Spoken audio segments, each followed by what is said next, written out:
The most famous and notorious jet fighter of World War II, the wonder weapon of Hitler, the Me-262, a familiar sight for many.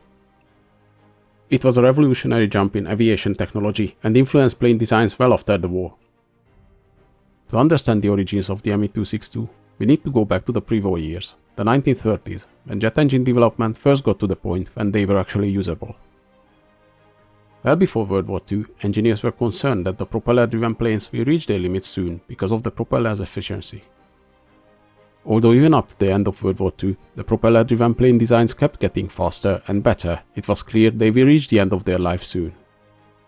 The first jet engine designs were kind of hybrids, where the air compressor was driven by an external piston engine, as opposed to a real jet engine where the compressor is driven by the engine itself. A good example for these early hybrid experiments is the Caproni Campini N1. The first actual patent for an engine using a gas turbine was filed in 1921, but that engine was never built.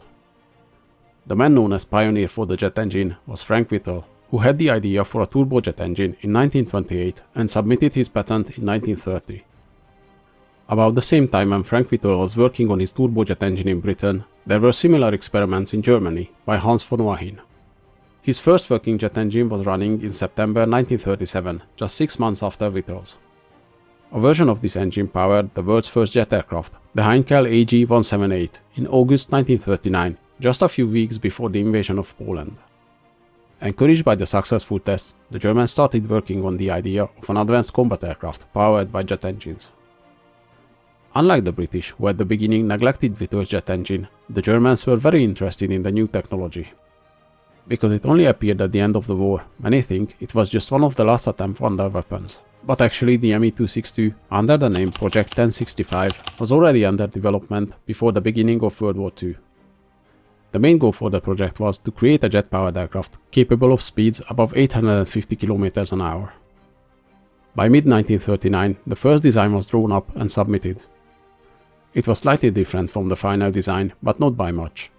The biggest difference being the first design featured wing root mounted engines instead of engine pods under the wings.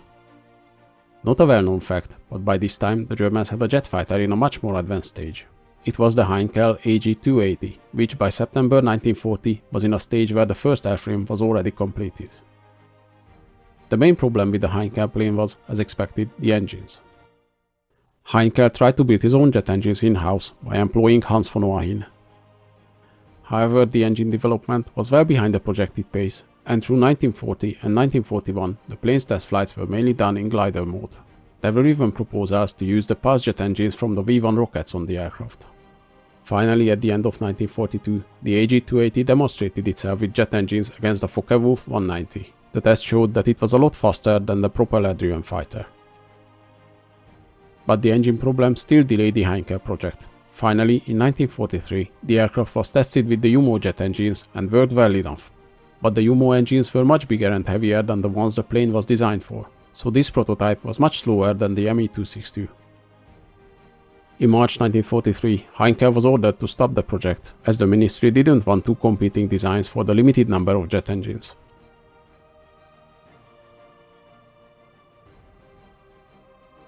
So after this little detour, back to the Me-262 development. As opposed to the first plan, later the engines were moved out to the engine pods under the wings. This was important for easier access, as the early jet engines were not exactly durable. The engine development and manufacturing during the war continued to be the biggest problem for the jet fighter project. Many high-ranking officials were convinced the war could be won easily with conventional aircraft. Hermann Göring cut back the jet engine development program to just 35 engineers. Don't forget, we are talking about the first half of the war, when Germany ruled most of Europe and confidence was all-time high. The Me-262 is known as the first swept-wing fighter aircraft, though the swept wing was not actually in the initial plans. The main reason the plane had swept wings was because the jet engines were heavier than originally planned. To keep the weight in the correct position, the wings were swept back, so the airframe doesn't need to be modified to move the whole wing further back.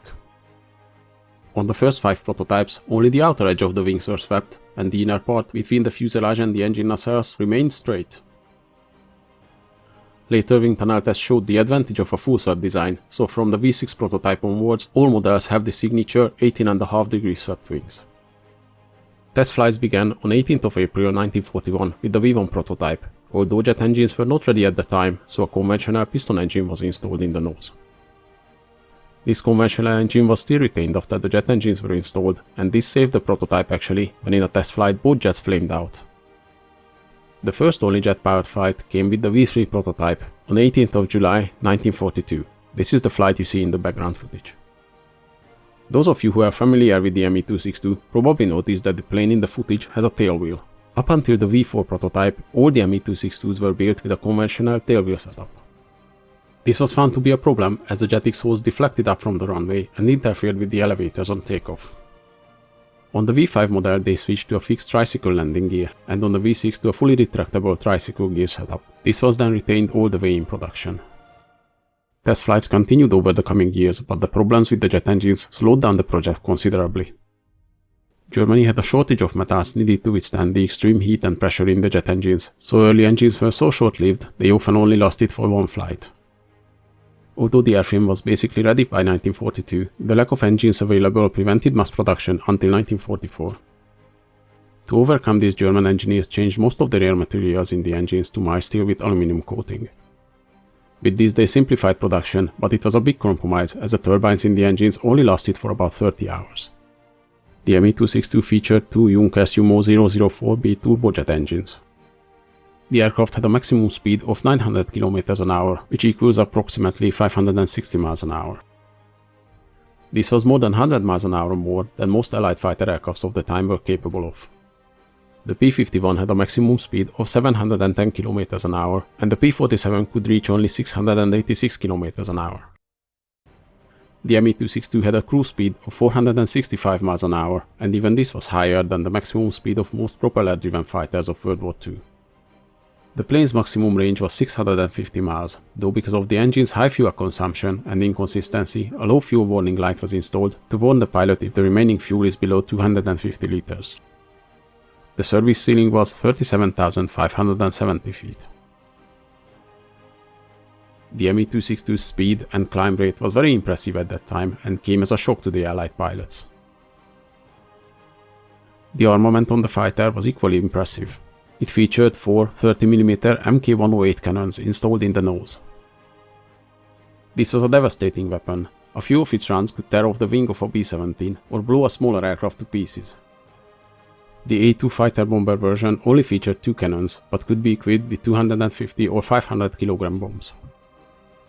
There were several experiments to utilize the Me-262 for various roles, so let's take a look at the most interesting ones. The 1A/U4 was a proposed bomber tankbuster version with a 50mm cannon in the nose. The Me-262B2 was a proposed night fighter version with a stretched fuselage. The A1/U3 was a reconnaissance version. As the Me-262 only arrived at the end of the war, its operation history wasn't too long. A test unit was set up in April 1944 to train pilots and introduce the plane into service. The actual operational missions for the Me-262 started in August 1944. During the second half of the year, the new jet started to fly combat missions, but not in large scale, as the Luftwaffe was still in the process of working out fighter tactics for the new planes and setting up units. Because of the speed of the Me-262, the pilots needed new tactics to attack bomber formations, as their speed difference was too big for accurate shooting, especially in a head-on attack. A favored method became a shallow dive from the rear below the formation, then pulling up to attack from below, then turn away. The first dedicated bomber unit using the 2A variant fighter bombers was set up in January 1945. They didn't manage to achieve any big results, but lost 12 planes in a short time. It was in March 1945 when these new jets were first used in large scale. On 18th of March, 37 Me-262s attacked the formation of more than 1200 bombers. They claimed 13 kills against the loss of 3 Me-262s. Though they were successful planes and had a good kill ratio, because of their low numbers at this stage of the war, they barely made an impact.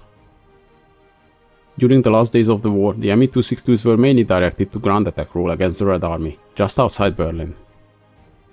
They claimed several ground targets and aircraft kills, but it was too little, too late. After the end of World War II, the Allied countries tried to gather as much of the advanced German technologies as they could. During Operation Lusty, many of the Me-262s and other German aircraft were confiscated and shipped to the US for evaluation. During the testing they found the ME-262 was faster than the Gloucester Meteor, had better visibility, and it was a more stable gun platform, but its engine was less reliable. Even compared to the P-80 Shooting Star, they found that the German plane had better acceleration and speed.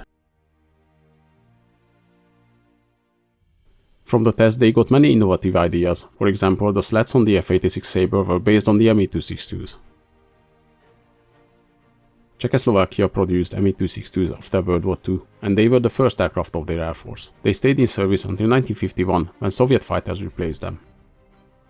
The ME-262 was a big jump in aviation technology, and influenced several post-war designs, like the Sukhoi Su-9, the F-86 Sabre, the MiG-15, and even the B-47 Stratojet.